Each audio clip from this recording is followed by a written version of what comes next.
एक थी Cinderella. Cinderella खड़ी हैरत से ये सब देख रही थी कि परी ने एक मर्तबा फिर जादू की छड़ी लहराई। अब सिंड्रेला के जिस्म पर खूबसूरत झिलमिल करता रेशमी लिबास था और मेकअप हो चुका था। परी ने कहा, प्यारी सिंड्रेला, अब तुम फौरन दावत में पहुंच जाओ और हाँ, देखो रात 12 बजे से पहले तुम वापस आ जाना, क्योंकि इस वक्त मेरा जादू खत्म हो जाएगा। नवीद अख्तर। एक दफा का जिक्र है कि किसी मुल्क में एक छोटी सी लड़की रहती थी। लड़की बहुत खूबसूरत थी। इसकी बदकिस्मती के इसकी वालिदा फौत हो गई थी और उसके वालिद ने दूसरी शादी कर ली थी। लड़की की सौतेली माँ बहुत जालिम थी। इसकी 2 बेटियां भी थीं। ये तीनों बेचारी लड़की पर बहुत जुल्म करती और उसकी तहकीर का मौका हाथ से जाने न देती। तीनों इसे सिंड्रेला के नाम से पुकारते। कुछ ही दिन बाद सब इसको सिंड्रेला के नाम से बुलाने लगे, यहाँ तक कि इसके वालिद को भी इसका असल नाम याद न रहा और वो भी सिंड्रेला ही कहकर बुलाने लगा।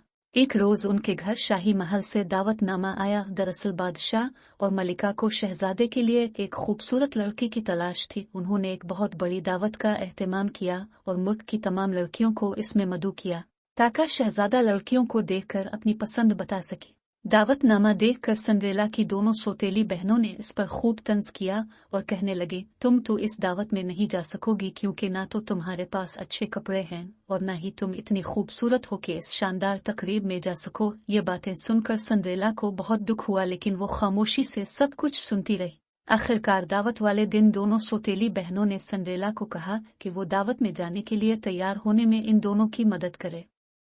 सिंड्रेला ने दोनों की तैयारी में मदद की, बहुत सा मेकअप करके और नए कपड़े पहनकर भी वो इतनी अच्छी नहीं लग रही थी जितनी अच्छी सिंड्रेला अपने फटे पुराने कपड़ों में बगैर मेकअप के थी। ये देखकर दोनों बहनें गुस्से में पांव पटकती शाही महल की तरफ चली गई। उनके जाने के बाद सिंड्रेला उदास और गमगीन बैठी थी कि एक प्री इसके पास आई और बोली, मैं तुम्हारी निगहबान प्री हूँ, तुम उदास मत हो, तुम जरूर शाही महल वाली दावत में जाओगी। सिंड्रेला ने कहा, ये कैसे हो सकता है, मेरे पास ना तो अच्छे कपड़े हैं और ना ही कोई सवारी। प्री ने कहा, तुम जल्दी से अपने घर के बागीचे में जाओ और एक बड़ा सा कद्दू तोड़ कर ले आओ। सिंड्रेला प्री के कहने पर अपने बागीचे से सबसे बड़ा कद्दू तोड़ कर ले आई। प्री ने कद्दू लेकर जादू की छड़ी लहराई तो वो एक खूबसूरत बग्घी में तब्दील हो गया। अब प्री ने किचन से 2 चूहे पकड़े और उनको छड़ी लहराकर घोड़ों में तब्दील कर दिया। घोड़ों को बग्घी में जोत कर प्री ने एक और मोटा सा चूहा पकड़ा और जादू के जोर से इसको बग्घी का कोचवान बना दिया। सिंड्रेला खड़ी हैरत से ये सब देख रही थी कि परी ने एक मर्तबा फिर जादू की छड़ी लहराई। अब सिंड्रेला के जिस्म पर खूबसूरत झिलमिल करता रेशमी लिबास था और मेकअप हो चुका था। परी ने कहा, प्यारी सिंड्रेला, अब तुम फौरन दावत में पहुंच जाओ और हाँ, देखो रात 12 बजे से पहले तुम वापस आ जाना, क्योंकि इस वक्त मेरा जादू खत्म हो जाएगा। सिंड्रेला ने परी से वदा किया और शाही महल की तरफ चल दी। महल में सिंड्रेला की खूब वजीराई हुई। लोगों ने दिल खोलकर उसके हसन की तारीफ की, यहाँ तक कि सिंड्रेला की दोनों सौतेली बहनों ने भी उसे न पहचाना। कुछ देर बाद शहजादा सिंड्रेला के पास आया और इससे पूछा, क्या तुम मेरे साथ डांस करोगी? सिंड्रेला अलिफाटे कर शहजादे के साथ चली गई और आधी रात तक दोनों डांस करते रहे। अचानक सिंड्रेला को याद आया कि 12 बजने वाले हैं और इस वक्त परी का जादू खत्म हो जाएगा। ये याद आते ही सिंड्रेला ने शहजादे से हाथ छुड़ाया और बाहर की तरफ भागी। शहजादे ने सिंड्रेला को रोकने की बहुत कोशिश की, लेकिन सिंड्रेला ने इसकी एक ना सुनी।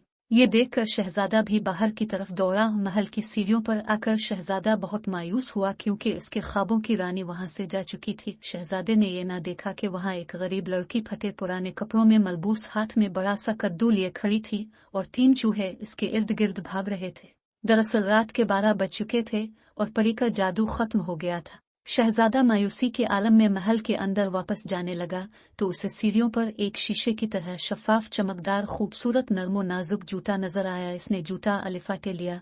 दूसरे दिन हर घर में लड़कियां बैठी इस खूबसूरत लड़की के बारे में बातें कर रही थी, जिसने आधी रात तक शहजादे के साथ डांस किया था और उसके जाने के बाद शहजादे ने महफिल खत्म कर दी थी।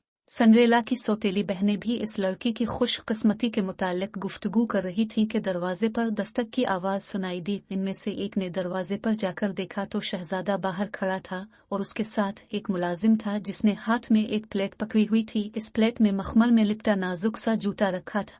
उसने कहा, जिस किसी के पाँव में ये जूता पूरा आ जाएगा वो ही शहजादे की दुल्हन बनेगी। ये सुनते ही दोनों सौतेली बहनों ने जूता पहनने की कोशिश की, लेकिन उनके पाँव इतने मोटे और भद्दे थे कि वो जूता उनके पाँव में आया ही नहीं। दोनों की नाकाम कोशिश के बाद सिंड्रेला ने आगे बढ़कर शहजादे से पूछा, क्या मैं ये जूता पहनकर देखूं?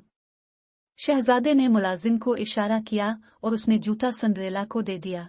सिंड्रेला ने जूता जमीन पर रखकर इसमें पाँव डाला तो बड़े आराम से इसे पहन लिया।